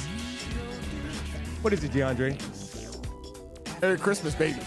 I've seen Merry Christmas, baby. I've seen Parliament, Funkadelic, George Clinton, I don't know, 3-4 times, and one of them, Bootsy, was actually walking through the standing room only area in those high-ass platform boots. He looked like he was about 9 feet tall. He looked like he was on stilts. It was absolutely awesome. Again, we're going to be joined by Jacob and Ronnie for the Lakers Talk Injury Report in about 10 or so minutes. Interesting tweet from Joe Varden of The Athletic. Adam Silver says NBA expansion decision coming in 2026. I saw this, yes. With Las Vegas and Seattle the focus after years of teasing, the league is going to decide whether to go to 32 teams. So it's been a rumor for like the last 10 years, man. I know. It's going to happen. It feels like it's going to, but they have been teasing this out for a long time. Before I get into that idea of the offensive banshee mentality, and also, too, yesterday was trade season opening up. Might get into that a little bit as well. Peter in Ontario, you are on Lakers Talk. What's up, Peter? Yo, what up, guys? How you guys doing? Good. Hey, I want to chime in on a couple things. First thing, as far as kind of piggyback on what Mitch said, Luka can't be taking all the shots in the first and second quarter. He's got to get his teammates involved, and then, like Kobe used to do, take over in the fourth quarter. Otherwise, he's taking all the shots, and nobody's in rhythm, to be honest. Yeah, that's one thing. Okay, go ahead. Finish up. And then the second thing is AR. I'm always in the chat trying to trade him. We cannot be giving him $35 to $40 million a year. You won't. The team will be just Luka and him. Who are you going to trade? Everybody else is going to be. I understand the concern. I understand the concerns, like the idea of, is there going to be enough cap space to put a team around Luka and Austin making roughly $100 million between them, and you can still offset the athleticism and the speed and the defense that you have to put around those guys in order to be a championship caliber team? Who are you looking to trade Austin for? Like, what's the type of player you're thinking? I would trade him, and obviously it's going to be because you want him to get paid, and he wants to get paid. So you do a sign-in trade in July or whenever that sign-in trade you're able to make it, and try to get like a Trade Murphy the third. I like him. I like, obviously, Herb Jones as well. And we need athletic 6'8", 6'9" guys that get up and down. Here's the problem. I really appreciate that, Peter. Here's the problem, though, with a team like New Orleans for Austin, or a team like Milwaukee, because he's been linked to, the Lakers have been linked to Giannis. If they were going to make a trade for Giannis, everybody presumes that Austin would be a part of it. I don't think Austin makes sense, in all honesty, for either the Bucks or the Pelicans if they're looking to tear it down, whether post Giannis for the Bucks or tearing it all down, building around, say, Derek Queen, Jeremiah Fears for the Pelicans. They need young players. They need picks. They need young players. Like, that's what they need. Austin will be too old for either of those teams. Like, honestly, I don't think he really makes sense for what they would be looking to do. It's not that he's old, but at 27, he'll be 28 next season. He's too old for what I think either one of those teams would be looking to do. And more importantly, I do not think Austin Reeves is going to willingly sign and trade himself to a rebuilding Pelicans or rebuilding Milwaukee for his prime. Like, I do not picture that happening. And you got to remember, a sign and trade does not happen without the player signing off on it. Like, a team cannot just sign. You can't sign a guy and then trade him like you're pulling out the rug from under him. Like, the Austin would be a willing participant in this. I don't picture him wanting to spend his prime years in a rebuild either in Milwaukee or the Pelicans.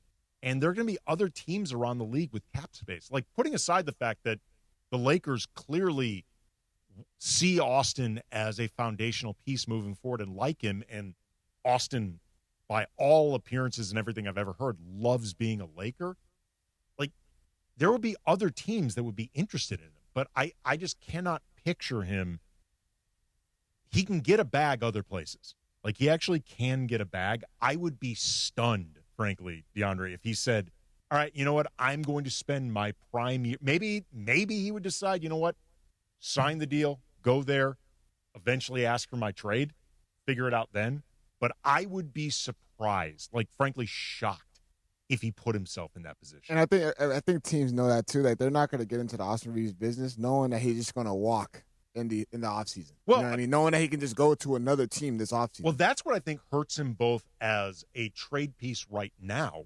Like, he's a flight risk. If you trade for Austin now, he is a flight risk this coming offseason because he's going to opt out of his money short of a catastrophic injury.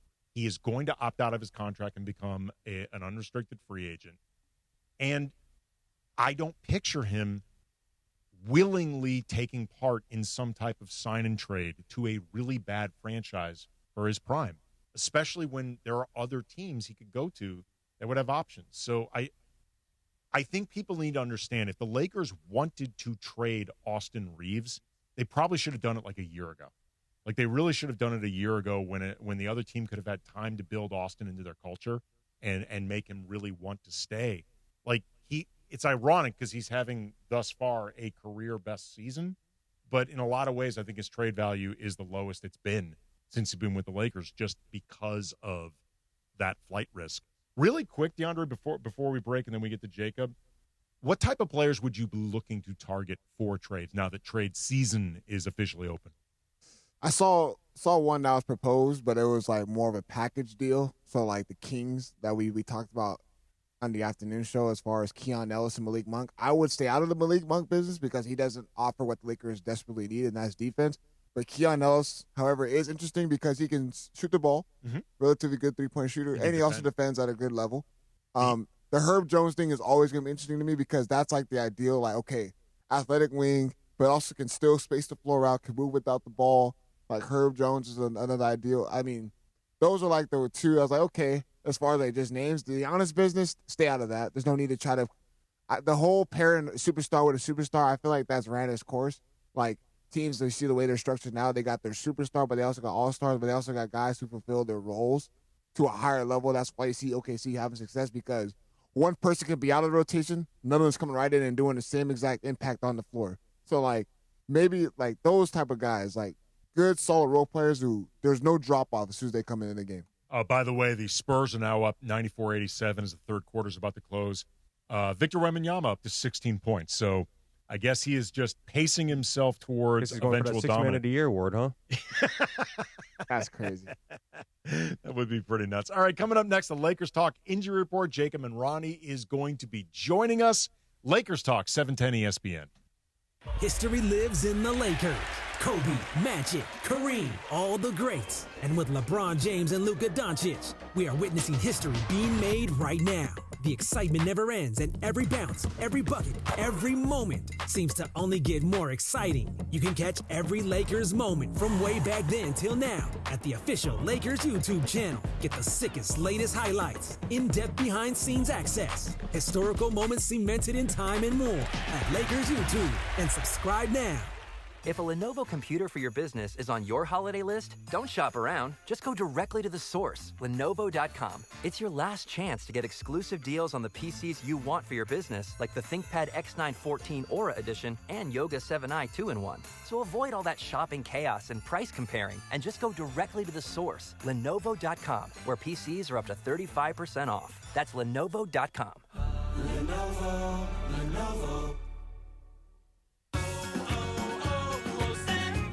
Hi, I'm Chef Franklin Becker. You know the jingle. Now discover the facts about Ozempic, a GLP-1. There's only one FDA-approved Ozempic made by Novo Nordisk. Learn about the real thing. Talk to your healthcare professional today. Call 1-833-OZEMPIC or visit Ozempic.com to view the medication guide and to learn more about Ozempic. Semaglutide injection 0.5, 1, and 2 milligrams.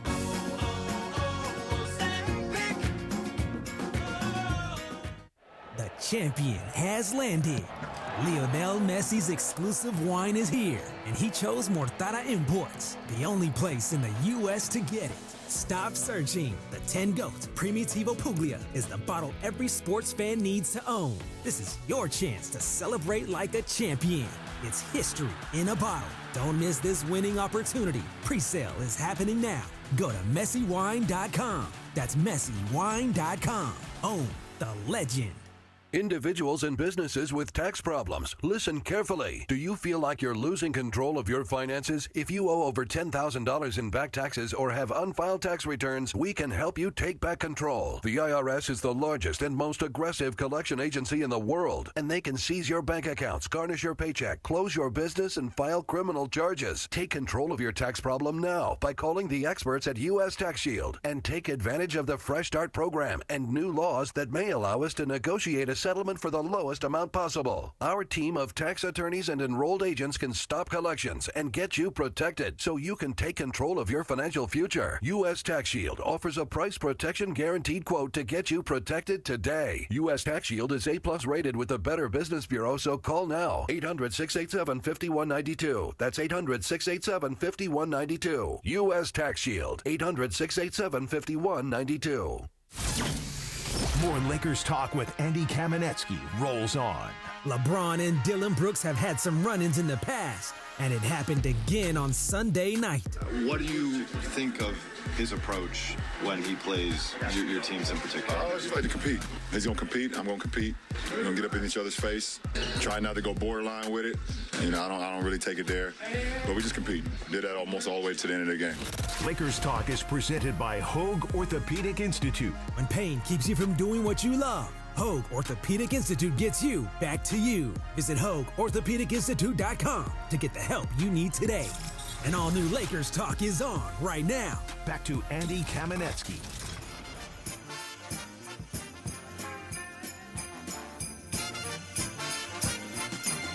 Now, this is Stevie, correct?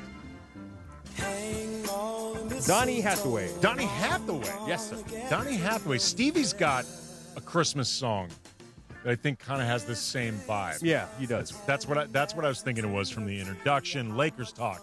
Andy Kamenetsky, ESPN LA 710. The South Bay Lakers are up over the San Diego Clippers 41-33. And Dalton Connect having the type of game that the Lakers hoped for, 13 points with 9:37 left in the first half. The Spurs also in the NBA Cup up 94-89 after three quarters, one more to go.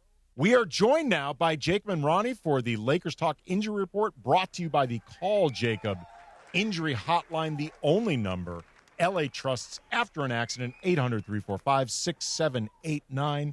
Again, 800-345-6789. Jacob. Jacob, how are you, man? Hey, Andy. How are you, buddy? Good, man. All right, 25 games into the Lakers season. What are your biggest takeaways about this squad? Positive, negative, both?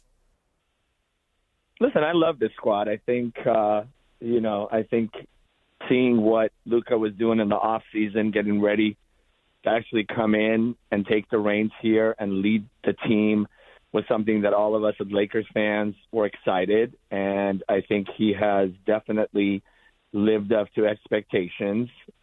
Obviously, we've gone through 25 games. They've had some games where the defense has been a bit suspect. But, when I usually look at this and we're, in late December and getting into the trade deadline, I think it's always good to be able to look and see where you need to make some upgrades if the right opportunity shows itself. But, having a team like this with Austin playing so well, having LeBron not really having to carry the whole load, this is the time for you to look at upgrades. And if an opportunity's there, you got to go in and you got to make it happen. Are there particular areas along the roster or skill sets or stuff like that you would be looking to upgrade? I think I feel Jackson Hayes has achieved. I don't think that when, they re-signed him, we would think that he would have the kind of games like he did. He had a great game the other night. Really good. He's been playing really well. I think a lot of people were questioning whether Ayton is going to be dialed in, or is he going to be an absentee center? And I think he has done great for us, and I think he's had some really good games. But I think the one part that anytime I watch a game that always, comes into question is we still need a good 3-and-D player. Every time you see Marcus Smart out there and the way he plays defense, I think what he does is he gets everybody else up, and the defense really upgrades when he's out there.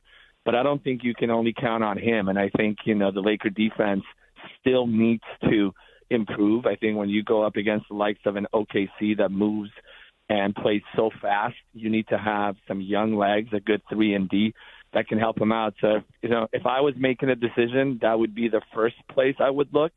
And I think based on what we've been hearing, there's going to be a couple of guys that will be available because some of these teams are not really doing that great.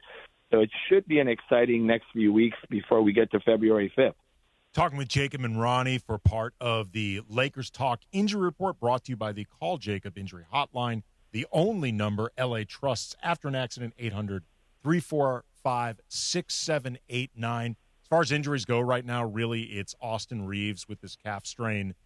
It's been estimated that he would miss about a week, which is a relief in and of itself, man, because this has become the league is now at a place where anytime you hear calf, you freak out because, unfortunately, Achilles tears are in vogue. So fingers crossed this is just mild and an excess of caution with Austin.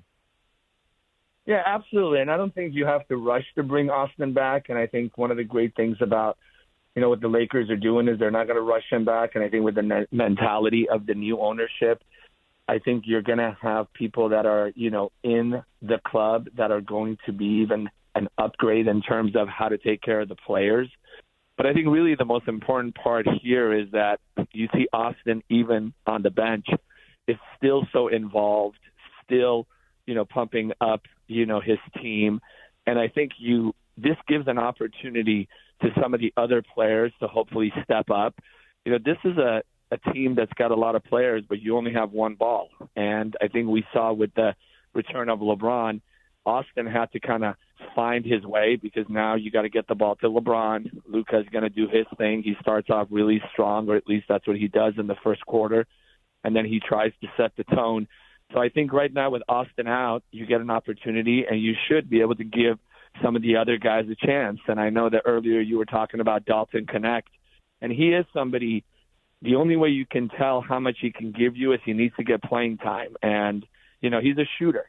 And that's somebody who needs to be on the floor and needs to be confident. So maybe this is an opportunity for somebody like Dalton to get out there and maybe show us what he can do. With Vando having kind of been benched, he finally got an opportunity to step in against Phoenix. And, man, did he deliver. This was sort of a old Vando when you would always put him on the other team's best player. And, he brought so much energy. So I'm hoping some of the other guys will get an opportunity to show what they can do and for us to see how deep this bench can be. So this may be a bit of an indelicate question, Jacob. We're talking with Jacob and Ronnie, part of the Lakers Talk Injury Report, the Call Jacob Injury Hotline, 800-345-6789. But you and I have known each other for a while, so I think I feel comfortable asking you, does it cost a pretty penny to get a phone number that goes from 3 to 9 in order, like 800-345-6789? Because I've never seen a phone number that way before.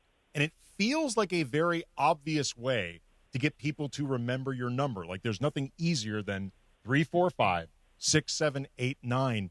Like, does that type of number get gate kept for a high price? Did you think nobody would ever approve it, so I never bothered asking until now? Well, you're right. We've known each other for a long time, and we had a chance to chat about a lot of different subjects. But yes, this phone number definitely, not did it even cost a pretty penny, it cost a pretty dollar. And, what I would say is that, so often people are kind enough to approach me, whether it's in the streets or at Laker games or anywhere else, and say, hey, if I'm ever involved in an accident, you're my guy, and I want to give you a call. But I said to myself, there's so many people who are kind enough, to think of us if, God forbid, they need us. I need to make it easier for us to be able to reach us. And this is a phone number that you just can't forget. And I'm hoping that people know that we're accessible to them. And we've had some fun with the phone number. The whole 6-7, craze that's been going on. Oh my God, dude! I'm so done with 6-7. Like, you, like me, have you have a kid or maybe multiple kids in that age range. The kids doing the 6-7. Like, I cannot. I avoid anything around the house involving 6 or 7, just so I don't set myself up for that speed trap and get the 6-7. Oh my Lord! That's right. And I got kids, and when I'm around their friends or people like that, the first thing they come up to me and say, "We love your number," and then when they go through it, they have to give me the 6-7. So I guess I kind of asked for it when I ended up, purchasing and bringing a number like this on board. But we're having fun with it. Getting injured is not a funny thing. But we do want to be top of mind, and been doing this, coming up on almost 30 years. So I've had the pleasure of helping a lot of incredible people here in California. And the new number is just yet another way that we want to be there for the people if they need us. Well, this is the inaugural segment of the Lakers Talk Injury Report, brought to you by the Call Jacob Injury Hotline, the only number LA trusts after an accident. 800-345-6789. 800-345-6789. Call Jacob. This was fun, Jacob, man. We're going to be doing this every week on Lakers Talk. I'm looking forward to it, man. Thank you. Well, I appreciate it, and, I have to step away. I got to go and light the Hanukkah candles right now. Oh, I got to do that when I get home too, man. Yes. Wanted to wish everybody a happy holiday, and whatever you celebrate, happy Hanukkah, happy holidays, Merry Christmas to everybody, and hope everyone's safe. And I look forward to getting back on with you. Thank you, Andy. Yeah, this will be fun, Jacob. Thank you. All right, take care. Jacob and Ronnie, again, the Lakers Talk Injury Report. Call Jacob Injury Hotline, 800-345-6789. My man Walrus in Encino. You're on Lakers Talk. What's up, Walrus? Hey, what's up, AK? Happy Hanukkah, and happy Hanukkah to Jacob out there. That's a good guy, man. I met him back at an LAFC game. Yeah, he's a good guy, man. He went to my high school. Really? Not when I went there, though. Yeah. We both went to Beverly Hills High School. Oh, wow. Yeah. His kid, actually, his oldest son, I can't recall his name. You shouldn't say it on air. My history teacher. Yeah, no. Well, I don't happen to remember it, so it's a moot point. So, Funch was kind of ribbing me a little bit on the phone that you and I are on Vando Island, but Funch and also DeAndre too. Gentlemen, the water's warm, okay? Like, Vando Island's a nice place, and you know what? You actually could play a little defense on Vando Island, believe it or not. I was calling because on Thursday, obviously, they're playing up in Utah, and I'd be curious to know, AK, who do you think, if you're going to just stop one of these two guys on the Jazz right now, either Markkanen or Keontae George, who do you think they should really key on? And that's, for me, what I think Vando needs to be. He needs to be the cooler off the bench. I think Keontae George. I think that team right now, if you cool that guy down as great as Lauri Markkanen is, I don't think they really have a chance winning against the Lakers at the moment. So that's a question I have for you, AK. Happy Hanukkah, man. Thank you. You appreciate it, man. Thank you very, very much. I guess for me, it would be Keontae George. And my reasoning is I feel like they have to work harder to actually stop him in terms of the guys that are on this roster. Like, Lauri Markkanen's having a really, really good year. and he is a tough cover in his own right. But if I had to choose who I think is the Lakers are better equipped with the roster as is to try to keep in check, it would be Markkanen. George seems to me, DeAndre, like the guy that would be more likely to run roughshod, but what do you think? Yeah, I don't know, man. I don't know. Keontae George, he's having a really good season. He's having a really good season, but again, he's a volume shooter. Again, I just don't think that's what the Lakers need necessarily for their team. They need guys. Oh, no. Just trying to check them, not trade for them. Oh, just check them. Yeah, because they're playing Utah on Thursday. Okay, I'm sorry. Yes, I was cutting some stuff up. So, no, we've been on trade talks and stuff like that. But, no, check him. Yeah, I mean. As opposed to Mark, Walrus had asked, who do you think the Lakers should focus on trying to, or key more the defense towards, Keontae George or Lauri Markkanen? Lauri Markkanen, hands down. Yeah, Lauri Markkanen, he's a problem, man. He can space the floor out, but he also can take guys off the dribble with his size. Like, Lauri Markkanen is an issue. Don't get me wrong, Keontae George, when he's getting going, he'll pull up, man. As soon as he crosses the half-court line, you got to respect him. But I think the bigger issue is Lauri Markkanen. Yeah, I think Markkanen is the better player, but I actually think the Lakers, relatively speaking, have a roster that is better for guarding Markkanen than they have for guarding a quick guard like Keontae George. Either way, both those guys can do damage if they don't guard them properly. And this, I think, too, this game, they've had a few days off between the Suns on Sunday, that insane win, and this game on Thursday in Utah, which is always a hard place to play, even when the Jazz are not very good. They've had a few days off to rest, but they've also had a few days off, if I'm being honest, to lose focus. And that is something that I get concerned about with this team. And, the big theme today from practice was guys acknowledging the need to continually keep the urgency raised. And it went back to the theme of Vando, because whatever flaws you think he has, playing with urgency is not one of them. And it's an element that this team needs. And if it's not going to be from Vando specifically, it needs to be from somebody. Like this, we've seen that this team, if they feel like they can beat you with 60% effort, they're not going to go to 61 if they think they can get away with 60. And sometimes it comes back to bite them in the ass. So we'll see how things go. Coming up, we will close out, as always, with a little crunch time. Funchy's got the topics. DeAndre and I weigh in. This is Lakers Talk, 710 ESPN. Mornings with Sedano and Cap, the most unpredictable ride in LA radio. Well, what is your costume that you're dressing up with Rachel as, Cappy? Well, that is to be determined. You feel like a plug in a socket?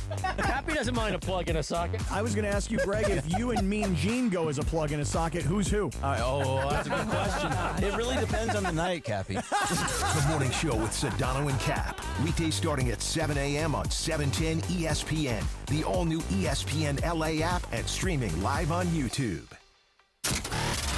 Mason and Ireland, the OGs of LA Sports Radio. I've never been on an e-bike. Oh, they're great. I think it would injure you. I can ride a bike. In Venice, where you live, the e-bike, you would use it all the time. You would take it over to Abbot Kinney and, just... What happened to pedaling? Is that not a thing That is anymore? an option, but then when you get to the hill, you just hit the throttle. Can I explain why I think you get injured? Because these things can go pretty fast. Yeah, what's the top speed of your e-bike? I think 35. Right, that's dangerous, Mace. Why are you concerned for me and not concerned for Ireland? Because of the Mace plant and because of other injuries you get hurt in any type of physical activity. One incident in all the No, it's not one incident. 2 incidents in not all two. of the... Every time you participate. 5 incidents in all of the stuff. Mason and Ireland, weekdays at noon on 710 ESPN, the all-new ESPN LA app, and live on YouTube at ESPN Los Angeles. Hey guys, it's the holiday season, and this is the best time of the year for sports. We got bowl games, we got basketball, we got playoff pushes. It's all happening at the same time of the year. And while you and I are out here making decisions every day, what gifts to buy, who we're going to buy them for, what we're going to eat, which game to watch, there's one place where it feels so good to be right, and that's Prize Picks. We got a brand new feature here on Prize Picks. It's now the early payouts. If your lineup gets off to a hot start, you may now have the option to cash out those winnings before the game even finishes. So it's kind of like, do you want what's behind door number 1, or do you want to play it out and see what's behind door number 2? Download the PrizePicks app today and use the code KAPPY, K-A-P-P-Y, to get $50 in lineups after you play your first $5 lineup. That's code KAPPY, K-A-P-P-Y, to get $50 in lineups after you play your first $5 lineup. And remember, follow me at Scott Kaplan on PrizePicks. PrizePicks, it's good to be right. John Ireland here. Are you sore? Okay, I want to tell you about my secret weapon for staying active. It's called iSpod Active. Go to that website, iSpodActive.com, ICEBOD Active.com, all one word. iSpod Active is an easier way to ice. Here's how it works. You put on these compression shirts or pants that form fits to your body with pockets that fit flexible, ice-cold gel packs. You wear it, you go on your way. No more strapping on ice bags and being immobilized. It's wearable cryotherapy. Stop worrying about what you're going to get somebody for Christmas.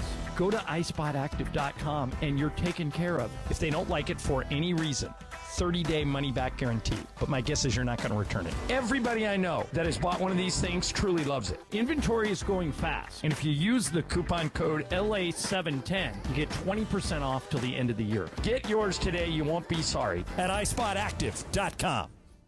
Hey guys, it's Sedano. Los Angeles International Airport's People Mover trains begin rolling early next year as part of LAX's ongoing investments to transform and improve your travel journey. The People Mover trains will quickly move guests between their terminals and our new consolidated rental car center, metro trains and buses, economy parking, and kiss and fly lot. The trains will make it simple and fast to get to your LAX destination in 10 minutes or less, and trains depart every 2 minutes beginning in early 2026. Learn more at lawa.org/ESPN.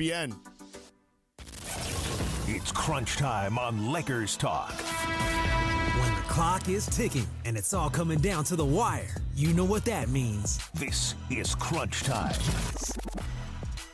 Getting to be crunch time in the NBA Cup game. A little more than 6 minutes left. The Knicks have taken the lead now. It's 106-102 over the Spurs. A little more than 6 minutes left in the NBA Cup championship, but we've got crunch time. Funchy's got some topics. DeAndre and I are going to weigh in. What you got for us, Funchy? I guess the big news of today is that Luka spoiled his teammates, the coaches, the training staff, the whole staff with a e-bike worth $6,000. That's what you're estimating based on your research? I did some research. I guess Luka bought the same bike for his Dallas teammates 2 years ago. Yeah. For the whole staff. This is like his go-to gift. His go-to gift, I guess. And reportedly, he bought it for 103 people. Yes. Including, I saw, our own Mike Trudell, who got one. Well, it's interesting. I had heard from sources close to the situation that Mike Trudell was included. No, I saw. I'm saying before you saw. Oh, okay. I had heard from sources close to the situation that Mike Trudell was included, and Mike earned it. He worked very, very hard, and Mike will put that e-bike to use. I'm positive of that. As I was leaving this facility from practice today, I actually saw a staffer. I don't know who the person was, but a staffer with that bike. I don't know nothing about no e-bikes, but I can tell you this e-bike did not look cheap. I know enough to know that thing was not cheap. Nah, he got the legit one. Yeah, the one. Yeah, JJ said that these were high-end e-bikes. Did the Trudells come with training wheels? Honestly, Michael Thompson's in Ireland should come with training wheels because those guys are Trudell. I love you, Trudell. Those guys are getting too old to fall down, man. I know. So I did the math, and reportedly he bought 103 bikes. He put that at $6,000 each. He spent $618,000. $618,000. More than $500,000. Look, man, this is honestly... He must have got a deal. I'm sure he got a deal, but he did not get a $600,000 deal. Like, Luka paid for a good chunk of this. He must have got these bikes for $2,000 each. Still a pretty big... It's still good, but still yeah. a big expenditure. You know when you buy bulk items, you get it for cheaper, right? You can go to Costco to buy these bikes, Funchy. Like, I mean, it cost Luka money, and I know he's got plenty of it. But this is the type of stuff that it's great when you see your franchise base do. I know, yes. Like, these are the type of things that are not obligated from your franchise base. But and Luka's been doing this, from the moment he arrived. He contributed to the Wildfire Recovery Fund. He rented out parking for fans for I don't That remember. first game, I think it was a season opener. Yeah, it was the season opener or his first game with the Lakers. Yes, first game of Lakers. Like, yes. he's been doing things to ingratiate himself with the franchise, with the LA community, and I think it's all great, man. It's awesome. It's great. I ain't never been on an e-bike. Me neither, man. Fun? Me Have either. you, DeAndre? Yes, I have been on e-bike. Yeah, They fun? they are fun. Yes, They're they're not- really fun. They go fast. It must feel like cheating, though, man, because you're not doing all the work, right? Nah, yeah, it does feel like cheating. You're literally just sitting there. Did you take it all the way, like pedal to the metal? Low key, yeah. How fast did it go? I want to say up to 25, 30, 25, I think. You know what's funny is, like, that doesn't sound that fast because we're all used to driving cars and going like 70, 80 on the freeway, but you're also contained by the apparatus of a car and the framing of a car. I bet 20 to 30 miles an hour on a bike like that feels fast as hell. No, it does feel fast. Trust me. Yeah, I bet that feels incredibly quick. You got anything more for us? Okay, Funchie? cool. So DeAndre Ayton's mom did something great for the team. She cooked for the whole team. She cooked Jamaican food. And I guess I saw some of the menu was like oxtail stuff and Jamaican patties. It looked so good. I've never ate Jamaican food. The Oh, only thing really? the only thing I've ate was Jamaican patties, which I don't count, you know. Jamaican food is great. There's a place in where is it? It's off Pico, like in between. I think it's called We Jammin'. It's in between. It's off. I'm gonna go there. It's off Pico, in between La Brea and Fairfax. Okay, I got the menu that she made. She made oxtail, curry mutton, fried chicken, rice and peas, stir-fried vegetables, and jerk chicken. I saw the clips of this, man. It looks so good. Okay, let's just say that, we're going to the Kamenetskis. Your mother's making some food for us. What is she making for us? Unfortunately, my mom cannot cook the way she used to because she's getting older and she's getting a little more Back frail. in her day, she made a really great flank steak. Like, that was one of her specialties that was really good. She made a really good baked chicken. I have to give everybody a heads up, though, particularly in light of us talking about Caribbean, Jamaican food. No spice on this menu whatsoever. None. And that's not the way I eat. I eat with spice. Like, I add spice. I cook with spice. My parents have the mildest palate ever. Frankly, my tribe, the Jews, Your tribe. we are not known for our love of spice, other than good food, maybe though. horseradish. Good food, though. Good food. Good's doing some work there. DeAndre, Not great. We're going to your house. What is your mother cooking for us? Man, there's a lot. My mom cooks a lot of good things. But if we want to just come down to like holiday stuff, you're gonna get the mac and cheese.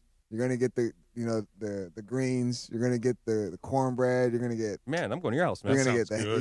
You're gonna get that deep fried turkey. Oh yeah, you're gonna get all that. Yeah, all that good stuff. Trust me. Yeah, we throw down the dinner rolls. Oh man. Yeah. All right, so you're coming to my house. My mom is Thai, so you're going to be eating a bunch of Thai food, like pad see ew, noodles. So maybe she'll make you guys some fried rice because you guys are kind of American, but there's also Penang and I love Thai food. Yes, she'll hook you up. In the farmers, not the farmers, Grand Central Market. They've got a really good. I will Thai talk place about that off the air. It's really, really good. All right. Thank you to everybody who swung by. Thank you to Kobe Price. Thank you to Jacob and Ronnie. Thank you to everybody who called in, who's been listening, who's been watching on YouTube. As always, thank you to Funchie and DeAndre and the kids in the back with the social media. Next week, we are here. Are we here? Christmas Eve. Christmas I'm here. Eve. Christmas Eve, we will be here, 710 ESPN. Morales here, and if you're in the market for a new ride, there's only one place to go. You know where